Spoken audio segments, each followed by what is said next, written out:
बात नहीं। देखो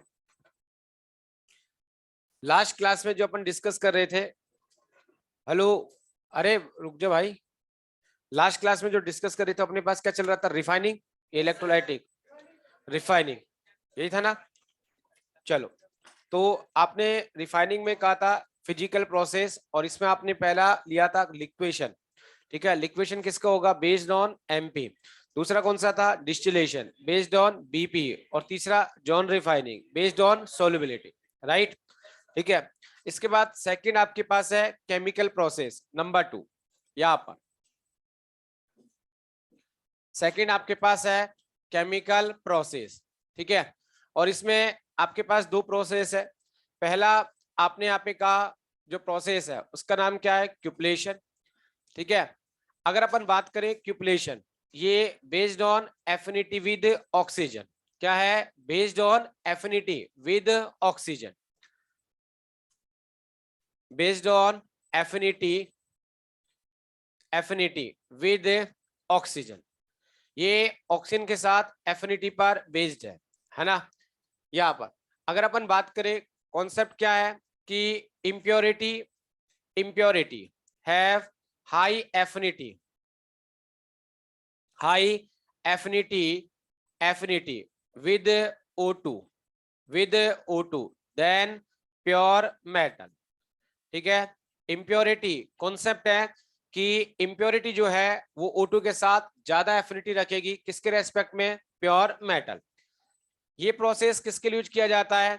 ये आपके पास है Ag प्लस Pb, यानी कि हमारे पास जो सिल्वर है ये आपके पास प्योर मेटल होता है, और इसमें जो इम्प्योरिटी होती है वो लेड की है। ठीक है, Ag के पास इम्प्योरिटी किसकी होती है? लेड। तो Ag से आप किसको फ्री करेंगे? लेड को। तो आपने क्या किया? Ag प्लस Pb, और इसकी रिएक्शन जो है यहाँ पर किसके साथ कराई? O2 के साथ करा दी। जब आप O2 के साथ कराएंगे तो हम ये बात जानते हैं Ag प्लस O2, यहाँ कोई रिएक्शन नहीं होने वाली। ठीक है ना, क्योंकि आप जानते हो दुनिया में दो अनस्टेबल मेटल ऑक्साइड है, एक सिल्वर का और एक मरकरी का। याद आ रहा है? वो इजीली क्या हो जाता है? डिकम्पोज। ठीक है ना, याद है आपको? तो ये AgO2 के साथ एफिनिटी नहीं रखेगा, बट जो आपके पास Pb है वो O2 के साथ एफिनिटी रखता है, और वो क्या बनाएगा? PbO। और ये आपके पास क्या हो गया? Volatile oxide. क्या है? वोलेटाइल। तो आपने क्या किया? इस पूरे मेटल के अंदर Pb को किसकी फॉर्म में फ्री कर दिया? वोलेटाइल। और आपके पास सिर्फ क्या रह जाएगा? Ag। ठीक है ना, इसे बोलते हैं कौन सा प्रोसेस? क्यूपलेशन। ठीक है, ऐसा एक प्रोसेस और जो हमारे सिलेबस में नहीं है वो पार्क होता है। कौन सा? पार्क, चॉकलेट वाले आते ना पार्क, वो है। ठीक है, इसका रिवर्स है वो। रिवर्स मतलब उसमें लेड के अंदर Ag की इंप्योरिटी को रिमूव करते हैं। ठीक है, क्यूपलेशन के अंदर Ag से किसकी इंप्योरिटी? लेड। और पर्क के अंदर लेड में Ag की इंप्योरिटी होती है ना? यहाँ पर दूसरा आपके पास जो प्रोसेस है वो कौन सा है? पोलिंग। ठीक है, यहाँ पर ये सिंपल प्रोसेस है, कुछ भी नहीं है इसमें। इसमें क्या होता है कि जो रिमेनिंग, रिमेनिंग, ठीक है, remaining, remaining metal oxide impurity होती है। किसकी? Metal oxide impurity. मतलब आपके पास वो मेटल ऑक्साइड जिसका रिडक्शन नहीं हो पाया, तो वो किसकी तरह काम करेगा? इंप्योरिटी। ठीक है, जैसे इसका एग्जांपल होता है ये कॉपर प्लस Cu2, ये आ गया। तो कॉपर तो प्योर मेटल हो गया आपके पास, है ना? और इसमें इंप्योरिटी किसकी है? Cu2 की। इंप्योरिटी किसकी है? Cu2। ये वो क्यूप्रस ऑक्साइड है जिसका क्या नहीं हो पाया था? रिडक्शन।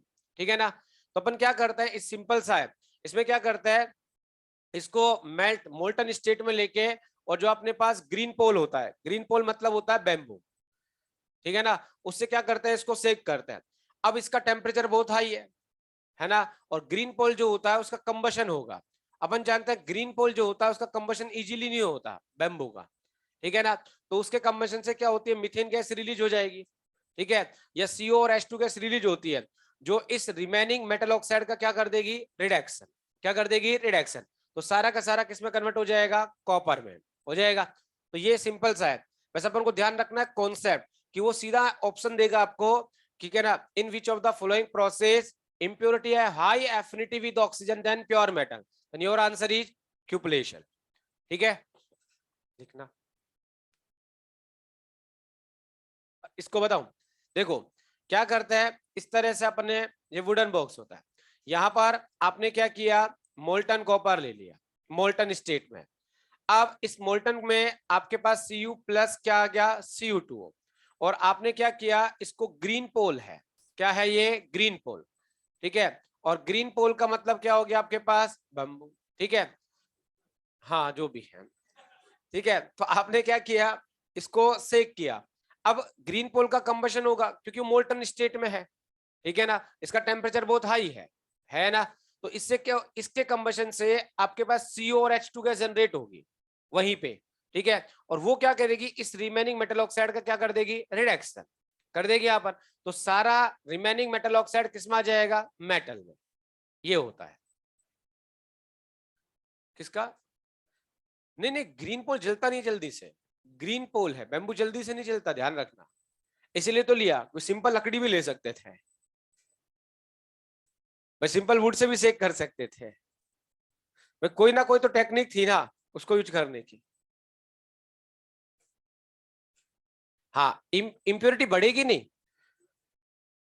हाँ इम्प्योर ही मिलेगा, अभी रिफाइनिंग नहीं हुई। यानी कि ऐसा नहीं है कि 100% कॉपर आएगा, 100% तो कभी मिलता ही नहीं किसी में। इवन इलेक्ट्रो रिफाइनिंग की बात करें तब भी 99% आता है, इलेक्ट्रो रिफाइनिंग में आता है। आप गोल्ड भी देखोगे तो भी 99.9 रहेगा, वो भी 100 नहीं आता है। क्योंकि इम्प्योरिटी क्रिस्टल में अगर एक बार बैठ गए ना जाके तो नहीं आ पाएगी। हाँ बेटा, इसलिए क्योंकि अब इसमें इससे इसको फ्री नहीं कर पाएंगे आप, उन प्रोसेस से। आप रिडक्शन प्रोसेस है, तो आपने क्या किया, इसको तो आपने ये इंप्योरिटी रिमूव तो की, कोई हद तक तो की। अब कौन सी इंप्योरिटी रह जाएगी आपके पास, जो उसके क्रिस्टल में बैठी हुई है।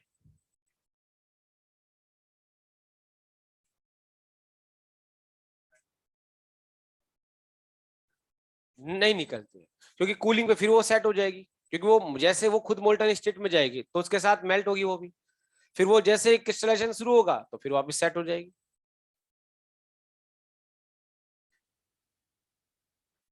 वो तो अलग चीज है इसमें, मतलब इसकी बात कर रहे हो, इसमें Cu2O प्लस CO। नहीं नहीं नहीं, जो मेटल वाली इम्प्योरिटी होती है वो बाहर नहीं आती जल्दी से। गोल्ड में भी इम्प्योरिटी रहेगी रहेगी, गोल्ड में सिल्वर हुआ, ये इम्प्योरिटी रहती है। अगर आप कॉपर की रिफाइनिंग करते हैं इलेक्ट्रो, तो उसके अंदर गोल्ड होता है, कॉपर के अंदर गोल्ड प्रेजेंट होता है। कॉपर की जब रिफाइनिंग करता है ना इलेक्ट्रो, तब उसमें गोल्ड सिल्वर सब प्रेजेंट होता है, प्लेटिनम तक मिल जाता है। क्योंकि अपन को जो दिखता नहीं है भाई, देखो सिंपल सा है, जैसे आप अर्थ क्रस्ट से माइनिंग करते हैं, ठीक है। अब कई बार क्या होता है कि जैसे आप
अगला third point, vapour phase refining. तो इसमें अपने पास दो प्रोसेस है, सिंपल सा है। फर्स्ट आपके पास है मॉन प्रोसेस, है ना। अब बेटा बोलना मत। यहां पर ये किसके लिए होगा, ये यूज्ड फॉर निकिल, ठीक है, निकिल के लिए होगा। और यहाँ पे क्या बनेगा, आपके पास कार्बोनिल कंपाउंड बनता है। क्या बनेगा, कार्बोनिल कंपाउंड।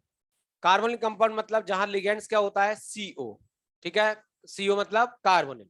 इसमें ये आपके पास निकिल है, ठीक है, इम्प्योर निकिल आपके पास आ गया। आपने किससे रिएक्शन करा दी, CO के साथ। तो यहां पर ये एक कॉम्प्लेक्स बना लेगा NiCO4 और टेम्परेचर कितना गिवन है, T1। फिर T2 टेम्परेचर पर इसको ब्रेक करेंगे तो ये आपके पास निकिल और CO गैस बाहर हो गई। ये जो आपके पास बना ये प्योर निकिल है। अब यहां से यहां जा रहे हैं तो इंप्योरिटी कहाँ गई, सीधा सा कॉन्सेप्ट है, only only pure nickel, pure nickel react with CO, only pure nickel react with CO। Impurity कोई रिएक्शन नहीं करेगी। मतलब आपने इस तरह से कंटेनर में रखा उसको और CO गैस पास की तो सारा निकिल किस में कन्वर्ट हो गया, कार्बोनिल कंपाउंड्स में, और इम्प्योरिटी वही बाहर आ जाएगी, ठीक है ना। तो ये कॉन्सेप्ट है, only pure nickel react with CO, impurity नहीं करेगी। दूसरा आपके पास प्रोसेस होगा यहां पर, सेकंड प्रोसेस, वो आपके पास है वन ऑर्किल प्रोसेस, वन आर्किल प्रोसेस, ठीक है। ये यूज होता है, use for titanium and zirconium. किसके लिए यूज होगा, टाइटेनियम और जिरकोनियम। ये टाइटेनियम और जिरकोनियम के लिए यूज किया जाएगा, ठीक है। वहां पर आपने कार्बोनिल कंपाउंड बनाया था और यहां आपने क्या बनाया, वोलेटाइल आयोडाइड बना लिया। क्या बनाया, वोलेटाइल आयोडाइड, ठीक है। जैसे आपके पास क्या आया, टाइटेनियम आ गया। ये टाइटेनियम क्या है, इम्प्योर। सेम कॉन्सेप्ट है, only titanium react with I2 और इम्प्योरिटी कैन नॉट रिएक्ट, ठीक है। तो Ti प्लस 2I2 और ये आपके पास बन गया टाइटेनियम, ठीक है, TiI4। और इसको आपने क्या किया, हीटिंग की, और ये आपके पास टाइटेनियम और I2 क्या हो गया, फ्री। ये टाइटेनियम जो है वो कैसा हो गया, प्योर। इम्प्योरिटी ने कोई रिएक्शन नहीं की, ठीक है। वही concept, only pure metal, pure titanium react react with I2, react with I2, ये लिख दे।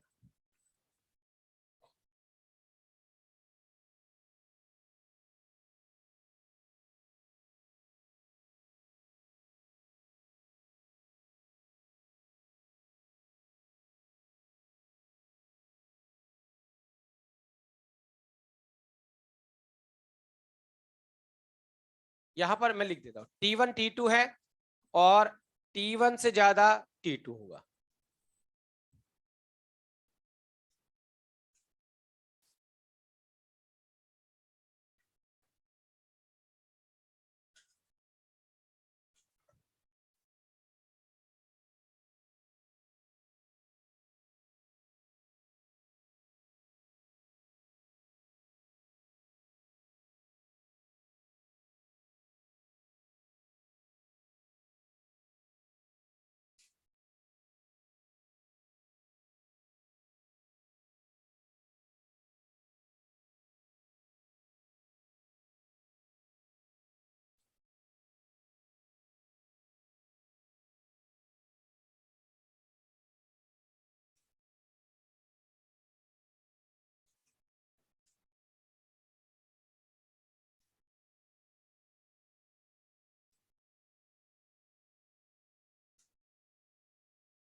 क्या बेटा, हाँ ये इम्प्योर है, इम्प्योर था, ठीक है।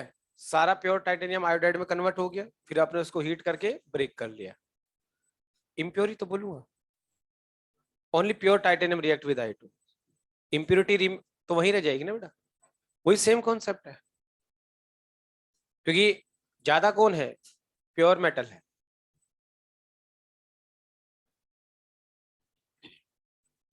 लिखा। इसके बाद नेक्स्ट नंबर 4,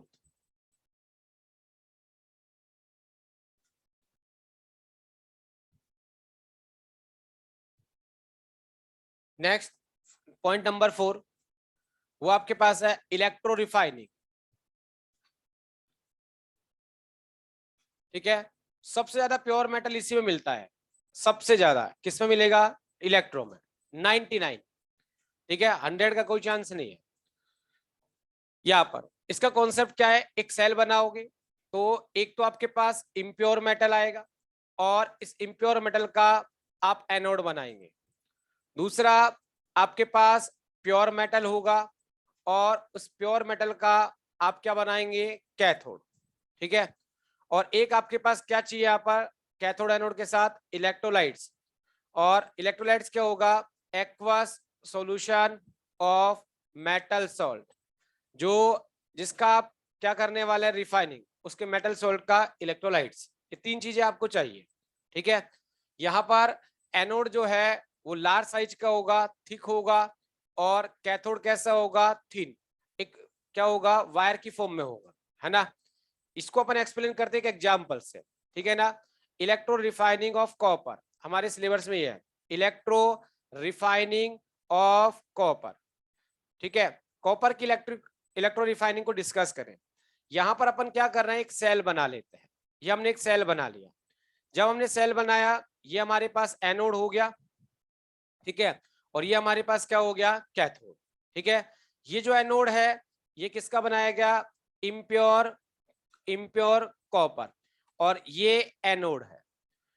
उसके बाद ये आपके पास क्या है, प्योर कॉपर, और ये आपके पास क्या हो गया, कैथोड। ठीक है, यहाँ पर आपने ये बैटरी लगा दी, उसके साथ एक इलेक्ट्रोलाइट्स फिल कर दिया आपने, और वो आपके पास कॉपर सल्फेट का एक्वा सॉल्यूशन। राइट, अब आप करंट पास करेंगे, आपको पता है एनोड पर क्या शुरू होगा, ऑक्सीडेशन। ठीक है, तो पहला आपने कहा एट एनोड की बात किया आपने, एट एनोड। ठीक है, एनोड पर ऑक्सीडेशन हुआ, कॉपर का ऑक्सीडेशन हुआ सॉलिड स्टेट से, वो सीधा कॉपर Cu+2 आयन में चेंज हो गया एक्वस, कहां पे जाएगा, सॉल्यूशन में। यही है ना, ऑक्सीडाइज होके कहां जाएगा, सॉल्यूशन में। यही है बेटा। ठीक है, उसके बाद आपने कहा एट कैथोड, एट कैथोड, और कैथोड पर क्या होगा, रिडक्शन। तो Cu+2 aqueous, aqueous Cu+2 ion 2 electron को गेन करेंगे और किसमें कन्वर्ट हो जाएंगे, Cu सॉलिड हो जाएंगे। यहां से कॉपर आया और यहां डिपॉजिट हो जाएगा। धीरे धीरे एनोड का वेट कम होता जाएगा और कैथोड का वेट बढ़ता जाएगा, हो जाएगा। लास्ट में रिवर्स हो जाएंगे एक दूसरे के, रिवर्स मतलब एनोड कैथोड जैसा और कैथोड एनोड जैसा, है ना। अब आपके पास इंप्यूरिटी आ गई। अब ये जो नीचे है, एनोड के नीचे इंप्यूरिटी 2 टाइप की होगी यहाँ पर, एक सोलुबल और एक इनसोलुबल। सोलुबल जो इंप्यूरिटी है वो तो किसमें मिल जाएगी, इलेक्ट्रोलाइट्स में। जो इनसोलुबल इंप्यूरिटी है वो एनोड के नीचे बैठ जाएगी। ठीक है, और ये जो इंप्योरिटी है ये इंप्योरिटी है ना, और इस इंप्योरिटी को बोलते हैं एनोड मड। क्या बोलते हैं, एनोड मड। ठीक है, और ये ध्यान रखना, वो ये डिस्कस करता है कॉपर की इलेक्ट्रो रिफाइनिंग में एनोड मड क्या रखता है। इस एनोड मड में सारी कॉस्टली मेटल होगी। ठीक है, अब कॉस्टली मेटल कौन कौन है, सिल्वर, गोल्ड, प्लेटिनम, लेड, इस तरह से। ठीक है ना, सिल्वर, गोल्ड, प्लेटिनम और लेड, ये मेटल्स प्रेजेंट होती है कहां पर, एनोड मड में। ठीक है, और एनोड मड क्या है, इनसोलुबल इंप्योरिटी है। क्या है, इनसोलुबल इंप्योरिटी। और सोलुबल इंप्योरिटी क्या है, इलेक्ट्रोलाइट्स में मिक्स हो गई। ठीक है, यहाँ पर एक पॉइंट और है अपने पास, अगर अपन बात करें यहाँ पर number 2, electro refining of L, electro refining of L, L की इलेक्ट्रो रिफाइनिंग डिस्कस करें तो इस प्रोसेस का नाम होता है हुप प्रोसेस। क्या नाम होता है, हुप प्रोसेस, ये याद रखना पड़ेगा। एल्युमिनियम का रिडक्शन अपन जानते हैं Hall Heroult, concentration Bayer Hall और सरपेक, और रिफाइनिंग प्रोसेस क्या है, हुप प्रोसेस। ठीक है, ये आपको मॉड्यूल में मिल जाएगा। इसमें जो इलेक्ट्रोलाइट्स इस्तेमाल किए जाते हैं, इलेक्ट्रोलाइट्स वो क्या है, फ्लोराइड्स होंगे। क्या है, फ्लोराइड्स, फ्लोराइड्स ऑफ सोडियम का फ्लोराइड होगा, कैल्शियम फ्लोराइड है, बेरियम फ्लोराइड है, और एक मेटल का तो रहेगा रहेगा, कौन सा? एल्युमिनियम। ठीक है ना? इनके फ्लोराइड यूज किए जाते हैं, fluorides of sodium, fluorides of calcium, fluorides of barium and fluorides of aluminium. Right? कौन सा प्रोसेस है ये? Hoop process. यहां पर लिख दो। टेस्ट में मेटलर्जी आ रहा है, पता है? आ रहा है, आज फाइनल हो गया, ध्यान रखना, पहले बता रहा हूं।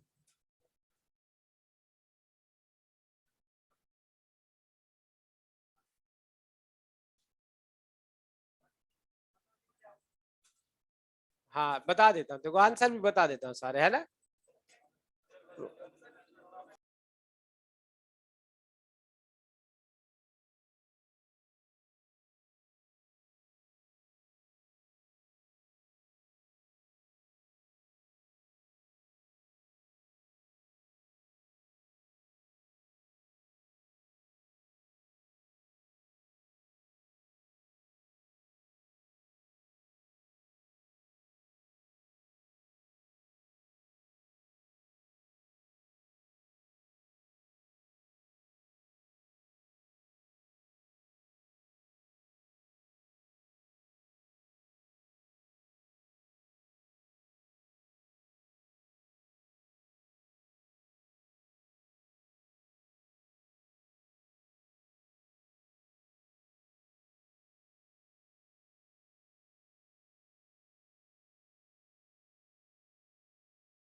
तो टेस्ट में मेटलर्जी आ रहा है, कितने क्वेश्चन? 5 क्वेश्चन।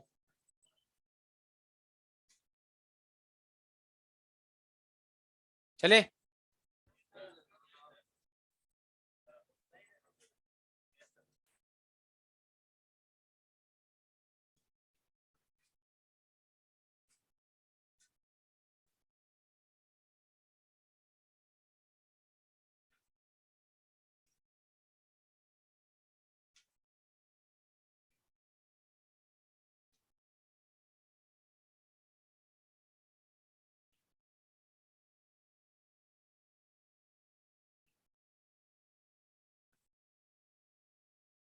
हो गया बेटा? अरे भाई बात नहीं। तो ये अपने पास मेटलर्जिकल प्रोसेस कंप्लीट होता है, ठीक है ना? 4 प्रोसेस थे आपके पास, कंसंट्रेशन, ऑक्साइड कन्वर्जन, रिडक्शन, और लास्ट कौन सा था? रिफाइनिंग। ठीक है? किस किस की इलेक्ट्रो रिफाइनिंग कर सकते हैं आप? किसी की भी, ध्यान रखना। ठीक है? Copper, lead, mercury, tin, silver, gold, platinum, किसी की भी रिफाइनिंग कर सकते हैं यहाँ पर, ध्यान रखना। सबसे ज्यादा प्योरेस्ट मेटल किसमें मिलती है आपको? मैक्सिमम प्योरेस्ट मेटल ऑब्टेन इन इलेक्ट्रो रिफाइनिंग। ठीक है? चलो इसके बाद अपन बात करते हैं, नेक्स्ट हेडिंग डालना, thermodynamic process for reduction. Thermodynamic note कर लिया? चलो एक बार रुक जाता हूं।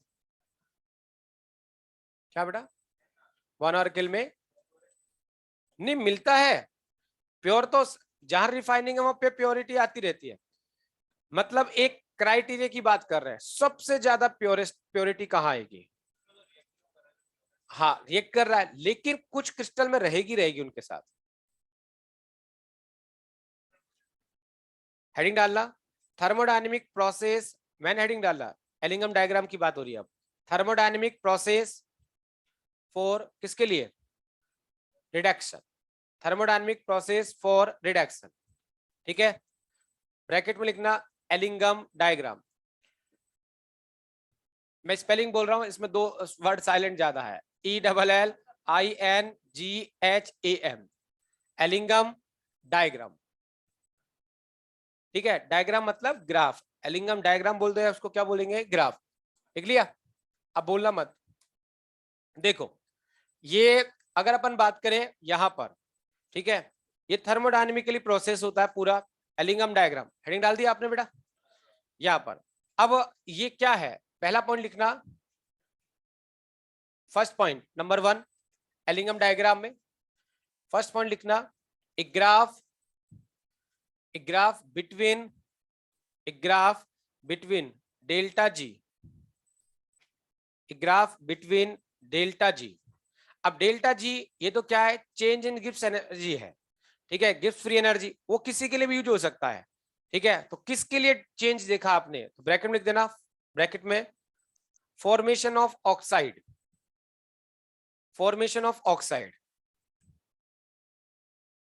लिख दिया, ब्रैकेट बंद, a graph between delta G and temperature, ठीक है। तो एलिंगम डायग्राम सिर्फ एक ग्राफ है, क्या है, ग्राफ, और ये ग्राफ किसके बीच में बनाया जाता है, डेल्टा जी और टेम्परेचर, ठीक है ना। यहाँ पर मैं इसको क्या करूंगा, पूरा ब्रेक करके बनाऊंगा, अलग अलग सारे बहुत सारे ग्राफ, है ना। यहाँ पर एक जगह लिखा हुआ ये कैसे है। दूसरा पॉइंट यहाँ पर लिखना, यूज ऑफ एलिंगम डायग्राम, इसका यूज कैसे करता है, यूज लिखना, यूज, ठीक है। इसका यूज क्या करता है, ये एक रिवोल्यूशन था हमारे लिए, इस मेटलर्जी इंडस्ट्री के लिए रिवोल्यूशन का काम क्या था, जब ये एलिंगम डायग्राम आया, मतलब साइंटिस्ट से प्रूव हुआ पूरा, तो इन्होंने क्या किया, मेटल प्राइस को धड़ाम से नीचे डाल दिया, ठीक है, क्योंकि इससे ये पता लगने लग गया कि किस टेम्परेचर पर किस मेटल को किस मेटल से आप निकाल सकते हैं, ठीक है ना। सब कुछ बहुत इजी हो गया हमारे लिए, इजी हो गया था, इसलिए प्राइस क्या हो गई, नीचे आ गई, क्योंकि पहले आप क्या चल रहे थे, ओल्ड मेथड पे थे, आपको नहीं पता था, आप पुराने, यानी कि आपकी कॉस्ट क्या थी, ज्यादा, और जैसे ही आया तो आपको ये पता लग गया इस टेम्परेचर पर इस मेटल से इसको निकाल सकता है, यानी कि कम कॉस्ट में मेटल फ्री होने लगी, है ना। इसलिए ये बोला था कि रिवोल्यूशन का काम किया। अगला पॉइंट लिखना, यूज इसमें, to find out A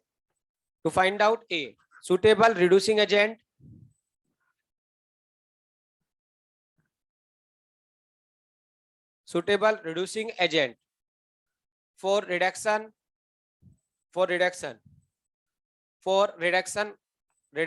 of a metal oxide,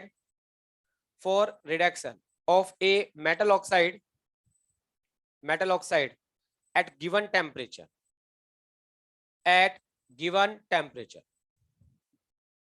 ठीक है। यहाँ पर क्या है इसका मतलब, to find out a suitable reducing agent for reduction of a metal oxide at given temperature, fix होगा यहाँ पर, क्यों होगा पता ही है, क्योंकि आपके दिमाग फिक्स है कि जो मेटल फ्री होगा वो कौन सी स्टेट में होगा, मोल्टन स्टेट में, इसमें होगा मोल्टन स्टेट, ठीक है। अब इस ग्राफ के बारे में देखते हैं, ग्राफ बनते कैसे, ये बना रखे इन्होंने ऊपर नीचे कैसे कर रखे हैं वो देखते हैं। यहाँ पे अपन डिस्कस करते हैं, पहला number 1 a formation of metal oxide, formation of metal oxide, ठीक है। मैं मेटल ऑक्साइड के फॉर्मेशन की बात कर रहा हूं, मेरे पास मेटल है, मेटल आपको कौन सी स्टेट में मिलेगा, सॉलिड, प्लस ऑक्सीजन के साथ रिएक्शन कराई, ऑक्सीजन क्या है, गैस, और आपके पास क्या बन गया, मेटल का ऑक्साइड। मैंने M2OX लिखा, मेटल है, चार्ज मुझे नहीं पता, तो मैंने चार्ज कितना कंसीडर कर लिया, X, ठीक है। अगर अपन देखें इस रिएक्शन के लिए जो डेल्टा H है वो नेगेटिव आएगा, इस रिएक्शन के लिए डेल्टा एस चेक करते हैं, चेंज इन एंट्रोपी, ये कौन सी स्टेट में आपके पास, सॉलिड, और रिएक्टेंट क्या है, गैस, इसका मतलब है डेल्टा एस भी क्या है, नेगेटिव, डेल्टा एच नेगेटिव है और डेल्टा एस क्या है, नेगेटिव। हमारे पास इक्वेशन है, गिब्स इक्वेशन याद है, delta G equal to delta H minus T delta S, आ गया। हमें जो ग्राफ बनाना है वो डेल्टा जी और किसके बीच बनाना है, टेम्परेचर, है ना, यहाँ पर। तो ये आपने बोला ये y है, क्या है, y, तो ये क्या हो गया आपके पास x, x के साथ जो होगा वो क्या होगा, m, m मतलब स्लोप, और ये क्या होगा c, c यानी कि इंटरसेप्ट हो जाएगा, ठीक है। अगर अपन बात करें y, तो यहाँ डेल्टा एच क्या है, नेगेटिव, नेगेटिव है तो क्या आ गया, माइनस सी आ गया, ठीक है। ये जो डेल्टा एस है अपन जानते हैं क्या, कि डेल्टा एस नेगेटिव है या नहीं है, बोलो। तो नेगेटिव नेगेटिव क्या हो गया, पॉजिटिव, तो प्लस क्या आ गया, एम एक्स, या आप लिख सकते हो यहाँ पे ग्राफ कैसा बना, एम एक्स माइनस सी, यानी कि स्लोप जो ग्राफ है वो क्या है, पॉजिटिव है, ग्राफ की स्लोप क्या हो गई, पॉजिटिव, एम एक्स माइनस सी का ग्राफ बनेगा, बन गया। अगर अपन ग्राफ बनाए यहाँ पर, तो ग्राफ जो बना रहे, ये ग्राफ ध्यान रखना, यहाँ पर मैंने ये जो पॉइंट है, ठीक है, यहां पर जो ग्राफ मैं बना रहा हूं, इस ग्राफ के अंदर ये मैंने 0 लिया है। क्या लिया है? 0। ये पूरा ग्राफ नेगेटिव जोन में है। किसमें है? Negative zone. कई लोग दिमाग लगाएंगे, पता कैसे लगाता है?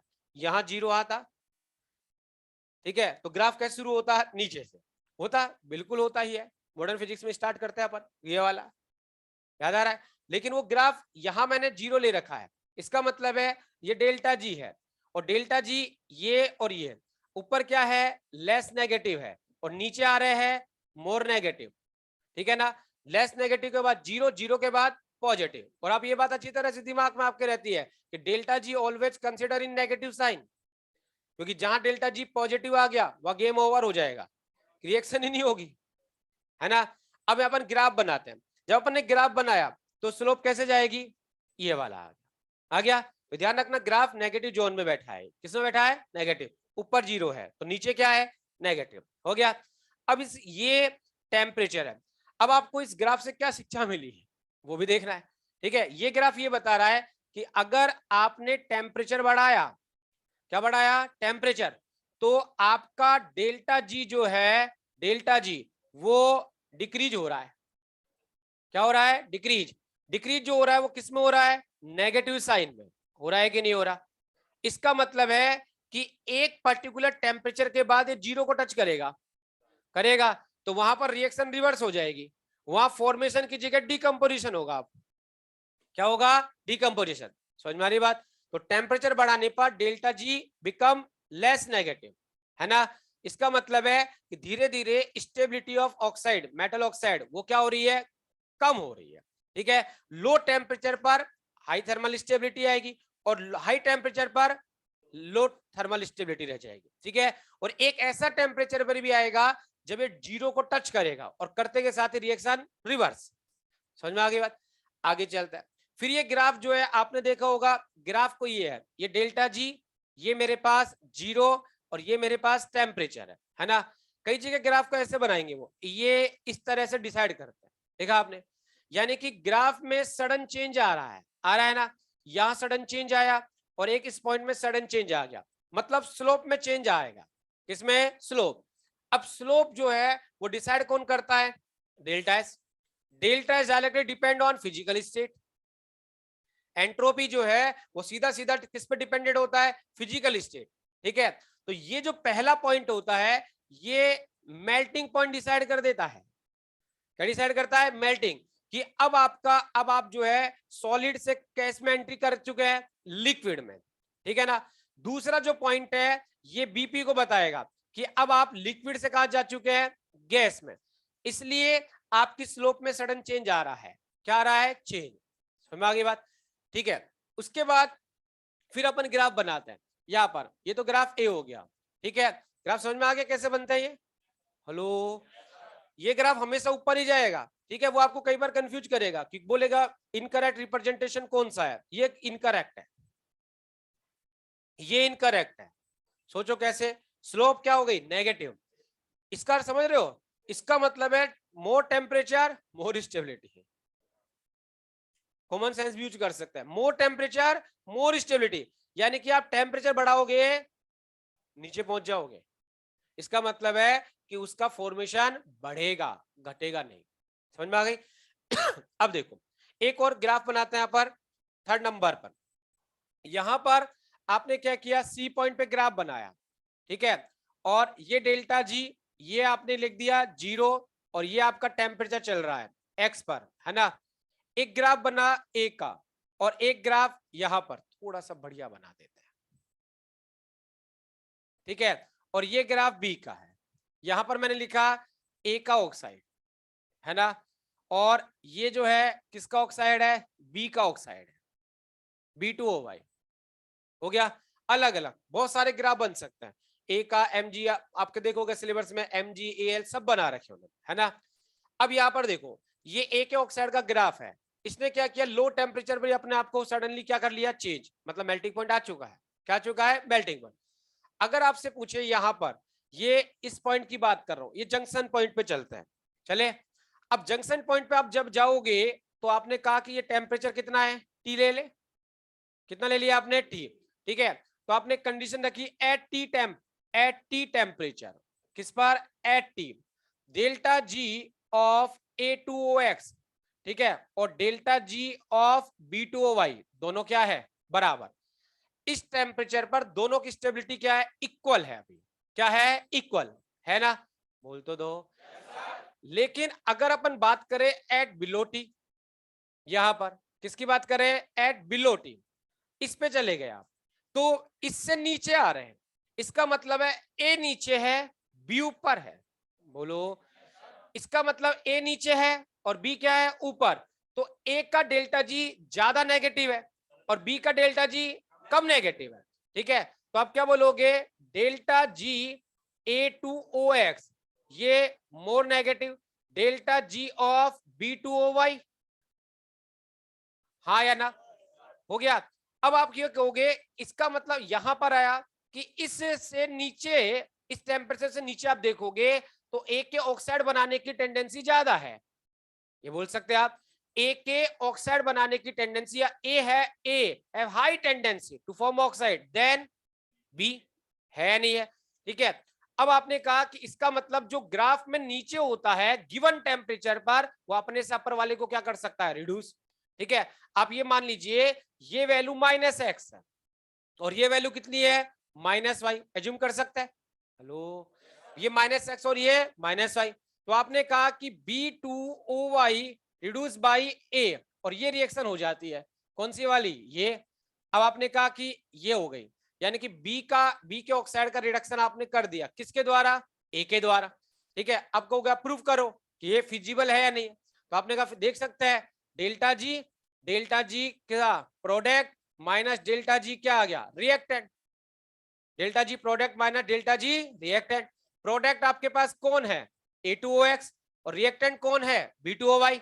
A2X की वैल्यू कितनी है, -x, और इसकी वैल्यू कितनी है, -y, ये कितना आ गया, -x प्लस y, और हम जानते हैं वैल्यू किसकी ज्यादा है, x greater than y, reaction spontaneous non spontaneous, समझ में आ गई। इस तरह से प्रूव होता है कि जो ग्राफ में गिवन टेम्परेचर पर नीचे बैठेगा वो अपने से ऊपर वाले किसी ऑक्साइड का क्या कर सकता है, रिडक्शन कर देगा, क्या कर देगा, तो किसकी तरह काम करेगा, रिड्यूसिंग एजेंट, है ना। लेकिन अगर आप इसी ग्राफ में आगे जाए, आपने कहा अब एट अबाउट ई, किसकी बात की, अबाउट ई, अब क्या हो गया, उल्टा गेम हो गया, नीचे कौन रह गया, बी, ऊपर, इसका मतलब है about T B act as reducing agent for oxide of A, समझ में आ गई बात, हेलो, एनी डाउट। ये आपके पास क्या होता है, एलिंगम डायग्राम होता है, क्या होता है, एलिंगम डायग्राम, ठीक है, नोट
कह रहा है कि हमें कैसे पता लगेगा कौन किसका करेगा, वो ग्राफ सामने रख देगा।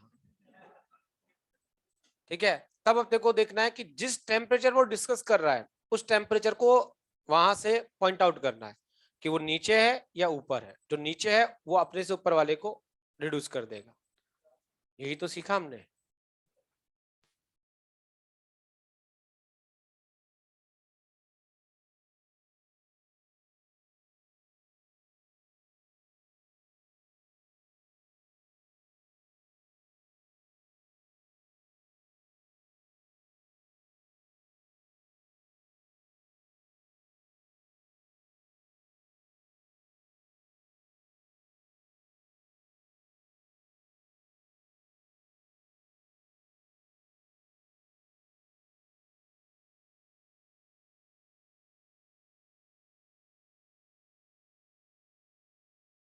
और जल्दी करना बेटा।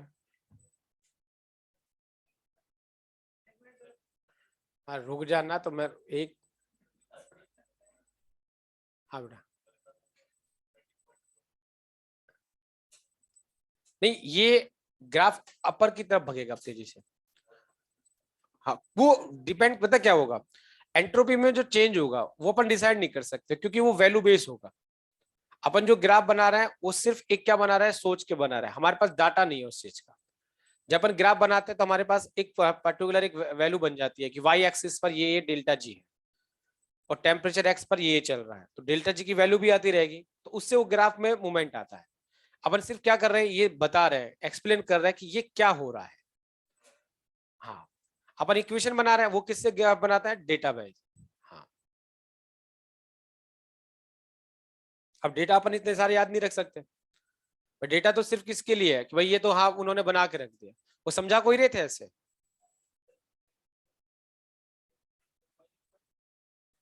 और भी और ऊपर जाएगा, लेकिन वहां पर मैंने ये ग्राफ जो है कि देखो, जब वो गैस स्टेट की तरफ पकड़ेगा तो वो एक बार टेम्परेचर से इंडिपेंडेंट होने की कोशिश करेगा क्योंकि प्रोडक्ट भी गैस में आने वाला है।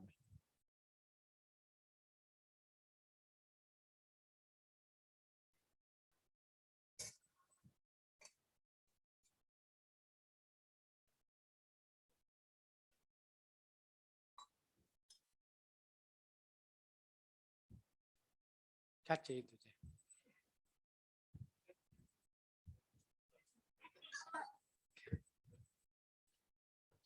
ये पूछ रहा है कहाँ से हो? बिहार से। ठीक है, बिहार से। नहीं, चंपारण। चंपारण नहीं।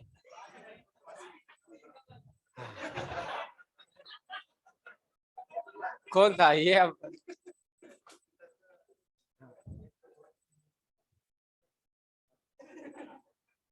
चले आगे।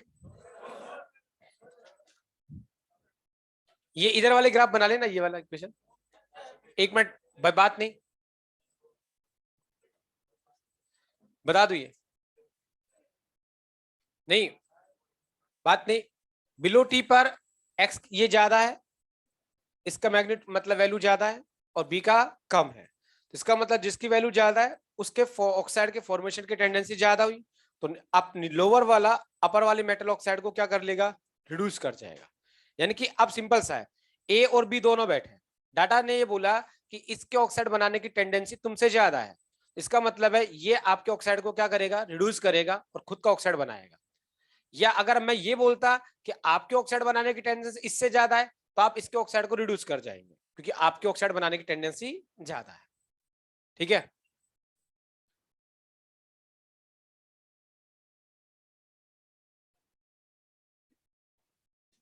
हाँ हाँ उतनी अच्छी होगी।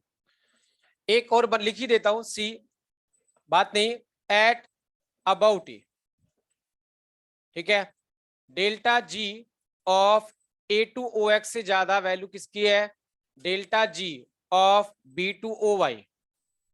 ठीक है, यहां पर इसका मतलब हुआ कि अब क्या होगा, बी किसकी तरह काम करेगा, B act as reducing agent for किसके लिए, A2OX। यानी कि A2OX का रिडक्शन B करेगा और ये बनाएगा B2OY प्लस A। इस रिएक्शन का डेल्टा जी क्या आएगा? नेगेटिव आएगा। क्या आएगा? नेगेटिव। ठीक है, एक पॉइंट और है यहां पर अपन बात करते हैं फॉर ऑक्साइड्स ऑफ कार्बन। सुनना भाई, ऑक्साइड्स ऑफ कार्बन के बारे में डिस्कस करते हैं। जैसे अपन एक वर्ड बोलते हैं, C is a best reducing agent at high temperature and CO is a low temperature, बोलते हैं ना। इसको भी ग्राफ से एक्सप्लेन करते हैं अपन। रफ कर दो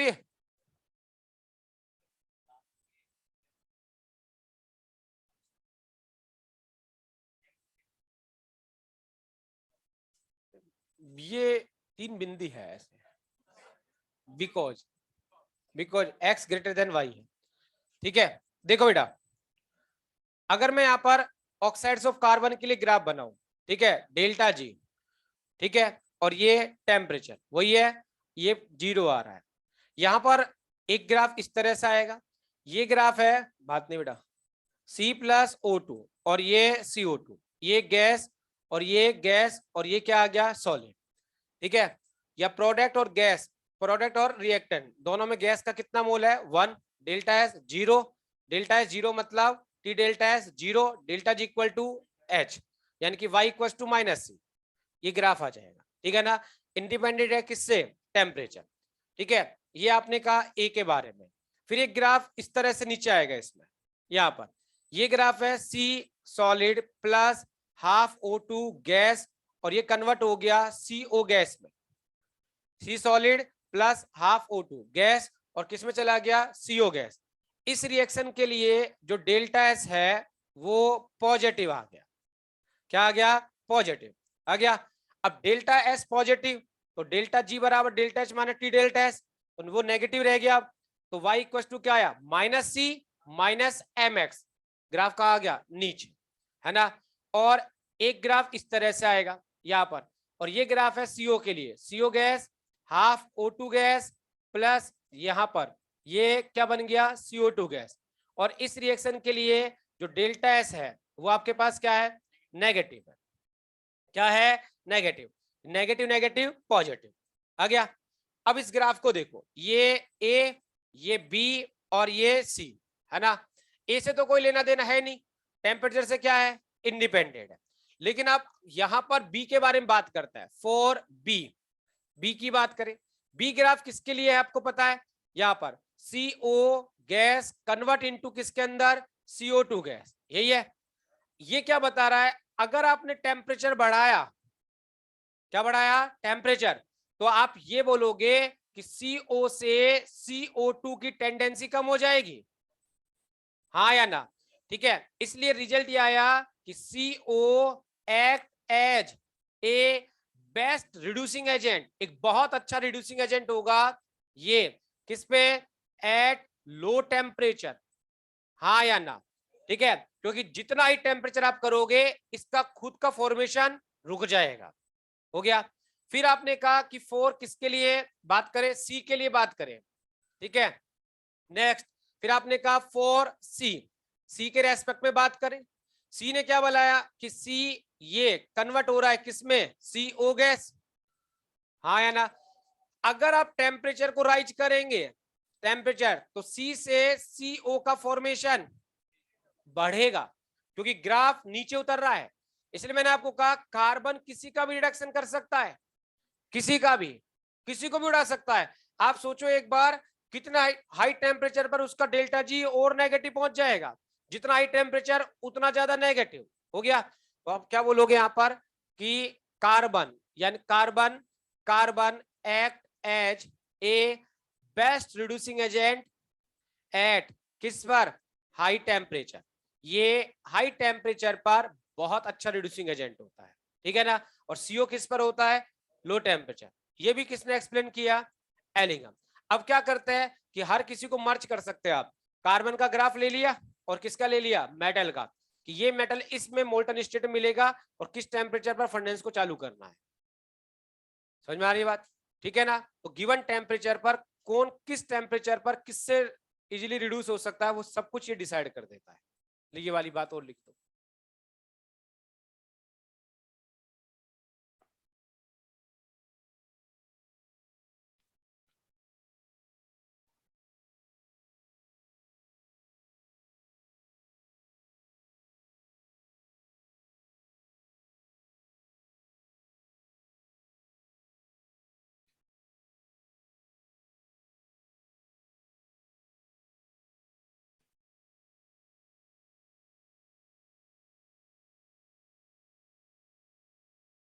हो गया?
नोट करें?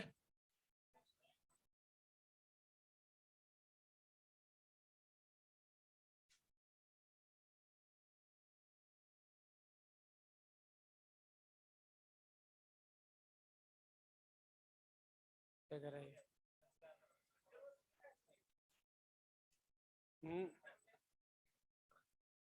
हाँ,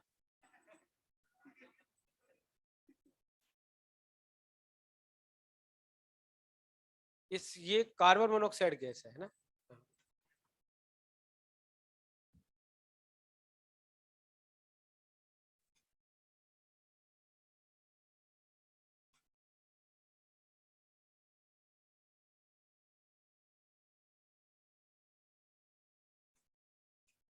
ये रुक नहीं सकता बिगर बोले तो, है ना?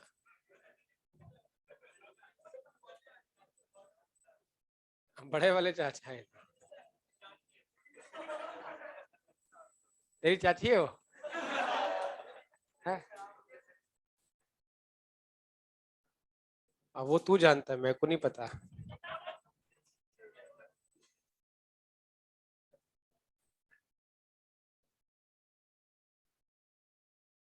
ये बीड़ी पीता है कैसा आदमी है?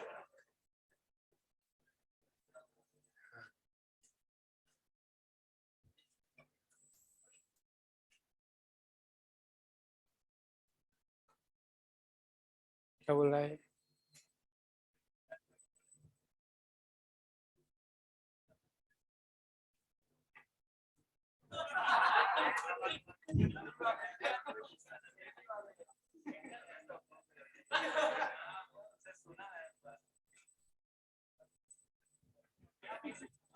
पता है दुनिया में सबसे ज्यादा नफरत किस आदमी से की जाती है? जो ज्ञान देता है। दे ध्यान है। सब्जेक्ट ज्ञान और एक जो उस तरह का है, क्योंकि साइकोलॉजी उससे फर्क पड़ता है थोड़ा सा, इसलिए वो बोले जा रहा है, मैं सुन रहा हूँ आराम से। तो पता है वो, ठीक है, क्योंकि होते हैं बहुत सारे हैं। हाँ, बहुत सारे लोग होते हैं ना। साइकोलॉजी है उसकी, वो अलग तरह से आई है वो। ठीक है, तो अलग अलग क्या है कि रोज अलग अलग को भी है। अब ऐसा नहीं है कि यही ये बोल रहा है, उसने क्या किया, बहुत सारे सोच भी रहे। ठीक है, उस वो क्या की थिंकिंग है, उन वो उनके दिमाग में थॉट्स चल रही है, वो दिखती भी है। एक्चुअली में क्या थॉट्स जो होता है वो दिखता रहता है, क्योंकि कई लोग क्या करते हैं, वो बोलते रहता है तो ये सोच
हाँ, मेटलर्जी ऑफ आयरन। मैं लिखता जाऊंगा, मैं साथ साथ लिख देना, वही प्रोसेस है जो आपने लिखी हुई है, बस उनको एक जगह इकट्ठा कर रहे हैं।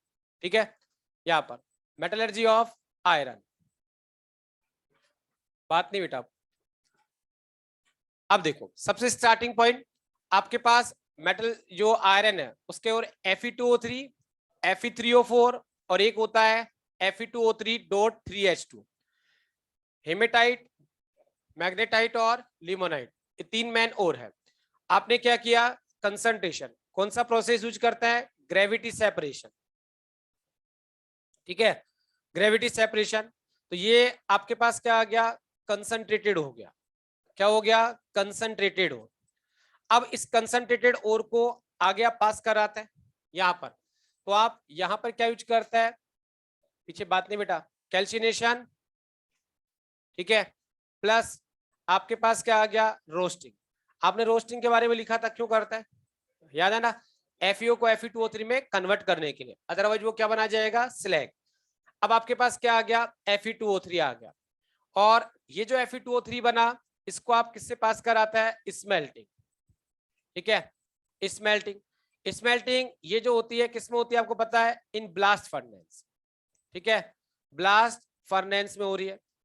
अब इस ब्लास्ट फर्नेस के दो पार्ट हो गए यहाँ पर, एक लोअर पार्ट, लोअर पार्ट, और एक आपके पास क्या होगा, अपर पार्ट। ठीक है, लोअर पार्ट में जो है यहाँ पर कार्बन जो है act as reducing agent lower part में, क्योंकि उसका टेम्परेचर हाई होता है, और अपर पार्ट में कौन करेगा, CO act as reducing agent. ठीक है, लोअर पार्ट में कौन करेगा, कार्बन, और अपर पार्ट में कौन करेगा, CO। ठीक है, ये जो ब्लास्ट फर्नेस है, इस तरह से डायग्राम होता है ब्लास्ट फर्नेस का यहां पर। ठीक है, यहां पर ये जो आपके पास है, ये यहाँ पे क्या बन रहा है, स्लैग, और इसके जस्ट नीचे क्या होता है आपके पास, मोल्टन मेटल, मोल्टन आयरन। ठीक है, अपर पार्ट का टेम्परेचर होता है 500 केल्विन, और लोअर पार्ट का टेम्परेचर होता है 2100 केल्विन। यहां से आप एयर पास करते हैं, ये एयर चैम्बर होता है, इसलिए लोअर पार्ट का टेम्परेचर क्या होता है, ज्यादा 500। धीरे धीरे टेम्परेचर ऊपर जाने पर क्या हो रहा है, टेम्परेचर कम हो रहा है। ठीक है, अब देखो यहाँ पे एक बार, थोड़ा एक बार देख लेना, बस यहाँ पर सुनना, ये अपर पार्ट है और ये लोअर पार्ट है। ठीक है, आपने यहाँ पे फर्नेस में क्या डाला, Fe2O3 प्लस कोक, और प्लस आपने क्या लिखा, लाइमस्टोन। ठीक है, मेटल ऑक्साइड, कोक, और यहाँ पर फ्लक्स। ठीक है, अब क्या हुआ, पहले अपन बात करें कंबशन जोन की बात कर रहे हैं।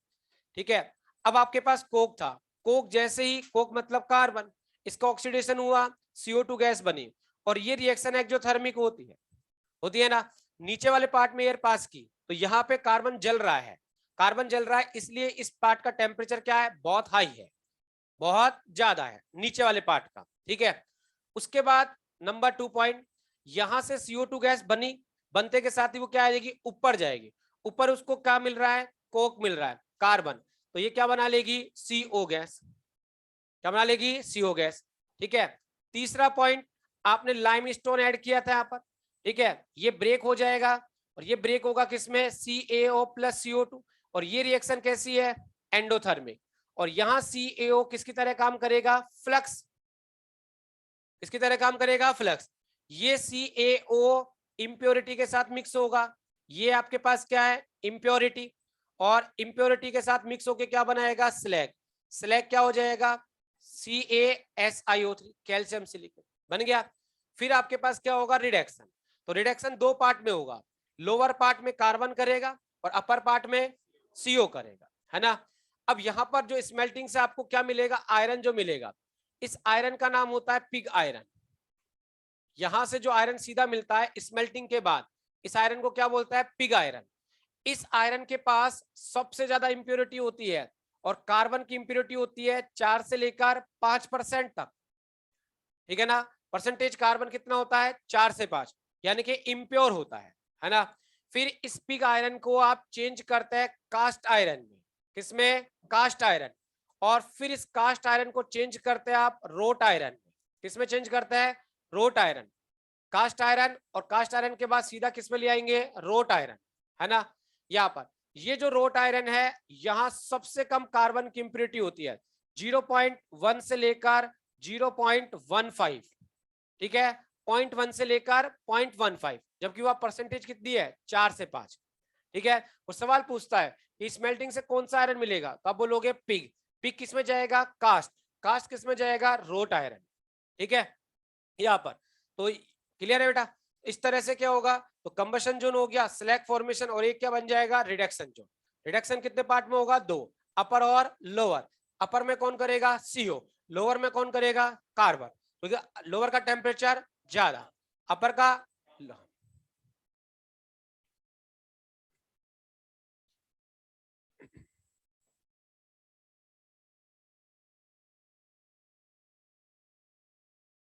Pig iron. पिग आयरन को आपने फिर पुडिंग प्रोसेस से किस में कन्वर्ट किया, कास्ट आयरन। कास्ट आयरन को फिर आपने चेंज किस में कर दिया, इंप्योरिटी को कम करते जा रहे हैं, तो cast cast convert into wrought iron.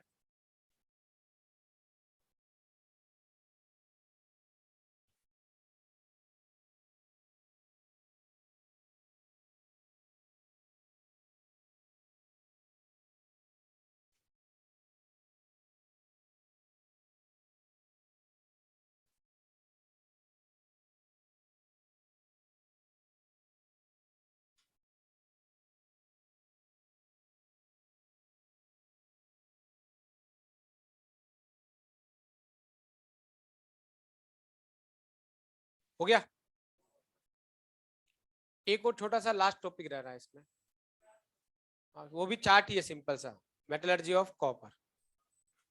5 minute नहीं लगेगी उसमें, कल का कोई चक्कर नहीं है, कल सारे सवाल कर लेना, एक्सरसाइज नंबर 1 और 3, और जो डाउट है पूछ लेना। 2 तो 1 और 3 के बाद 2 के कर देना, 1 2 3 कर दे आप, एग्जाम वाली सबसे बाद में।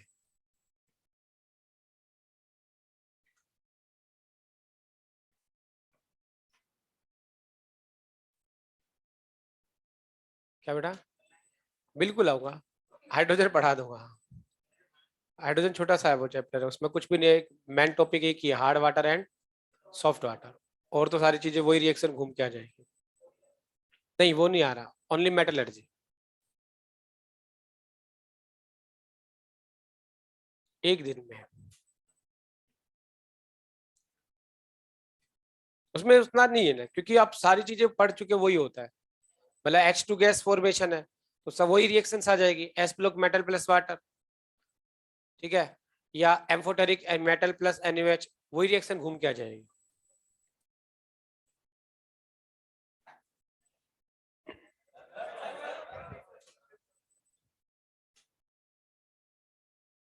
हाँ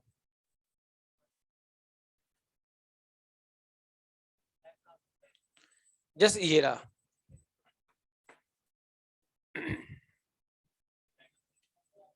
बन नहीं, काम आ जाएगा डायग्राम, तो देख लेना वो।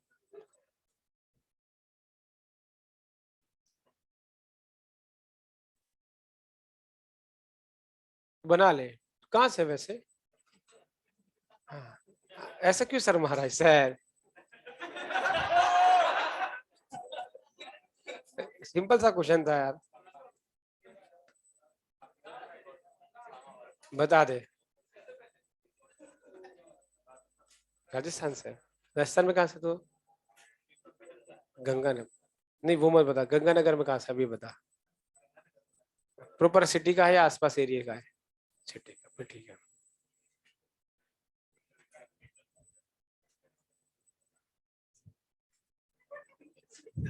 क्या कह रहा है,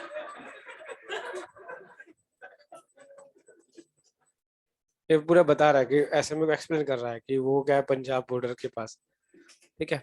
सबसे टॉप पे वो होता है ना, जो अगर राजस्थान का मैप बनाता है तो सबसे टॉप पे जो होता है गंगानगर ही है।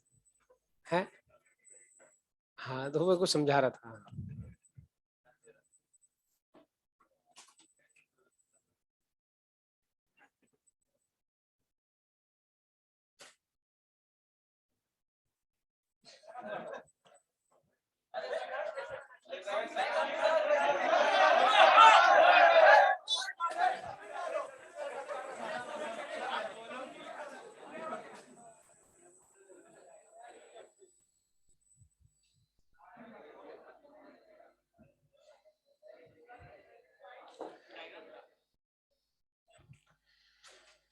ठीक है, नेक्स्ट है मेटलर्जी ऑफ कॉपर। ठीक है, मैन और कौन सा होता है, CuFeS2, यहां पर copper pyrite, froth flotation, froth flotation.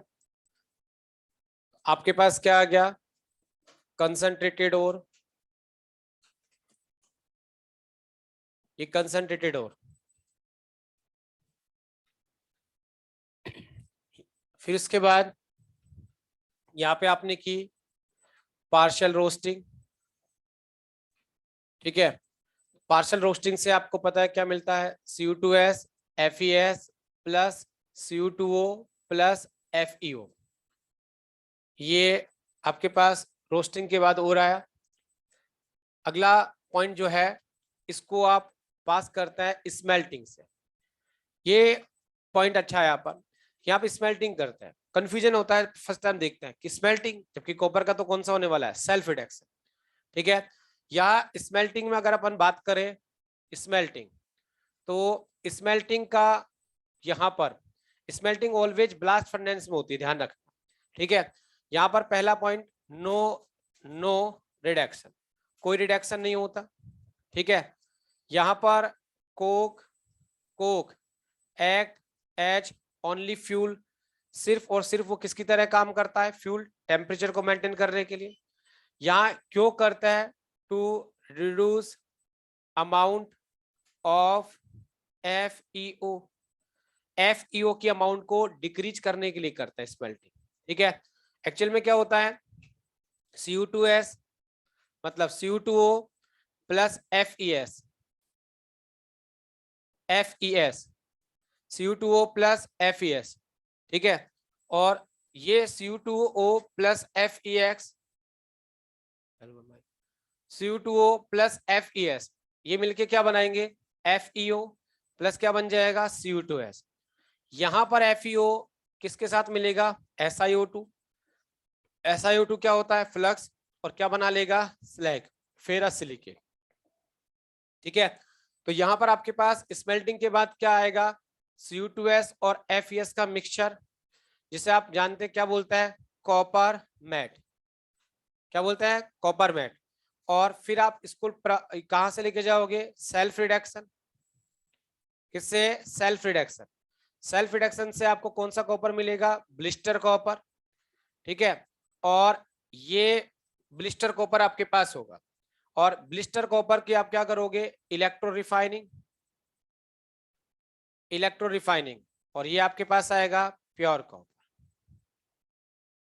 ठीक है, कैसे सेल्फ रिडक्शन होता है तो आपने लिख ही रखा है, पूरा बेसिमराइजेशन में होता है। प्रोसेस का नाम क्या है, बेसिमराइजेशन। यहाँ पर स्लैग कौन होता है, फेरस सिलिकेट।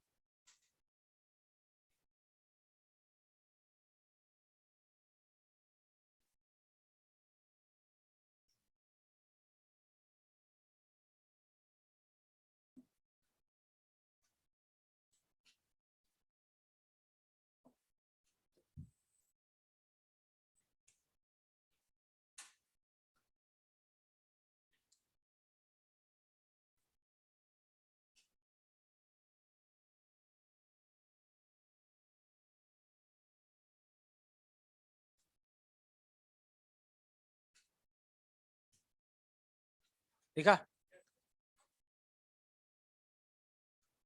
एक काम करना आप, जो है ना, जो लास्ट में चैप्टर के सबसे लास्ट में और का एक वो बना हुआ पूरा चार्ट, ऑक्साइड सी है, वो सारे एक पेज पे लिख लेना लास्ट में है, नाम जैसे जो आपने पढ़ रखे ना, वैसे आपने 90% तो लिख ही लिए। अब एक दो जो एक्स्ट्रा है, जैसे AgCl है, हॉर्न सिल्वर है, वैसे और तो आपने सारे लिख लिए, एक दो एक्स्ट्रा आएंगे, जैसे FeS2 आ गया, आयरन पायराइट्स, Cu2 आ गया ये आपके पास। ठीक है ना, क्यूप्राइट या रूबी कॉपर, तो ये लिख लेना, लिख लोगे ना।